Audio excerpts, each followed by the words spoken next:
When you run Git Rebase, Git is not merging commits together. Instead, it is replaying them. Under the hood, Git starts by finding the fork point, which is the common ancestor between the branch you are on and the branch you want to rebase onto. That commit marks the place where your branch split off. Next, Git collects all the commits that exist on your branch after that fork point. It saves each commit as a patch, which is essentially the difference introduced by that commit. Then Git moves your branch pointer so that it points directly to the target branch. For example, main. At this moment, your commits seem to disappear, but they are about to be reapplied. Now Git takes those saved patches and reapplies them one by one on top of the new base.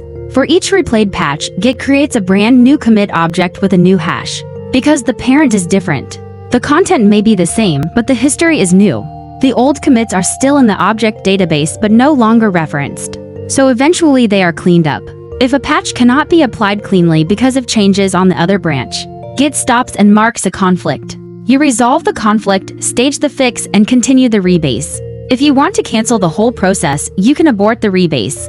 Once all patches are applied, Git updates your branch reference to the tip of the new commits. The result is a linear history, as if your branch was developed directly on top of the target branch. So in summary, Git Rebase works by finding the fork point, saving your commits as patches, moving your branch pointer, replaying those patches as new commits, and updating your branch reference. This is why rebasing changes commit hashes and why you need to be careful if you already pushed those commits. If this explanation helped you understand Git Rebase, make sure to subscribe to the channel for more developer-friendly tutorials.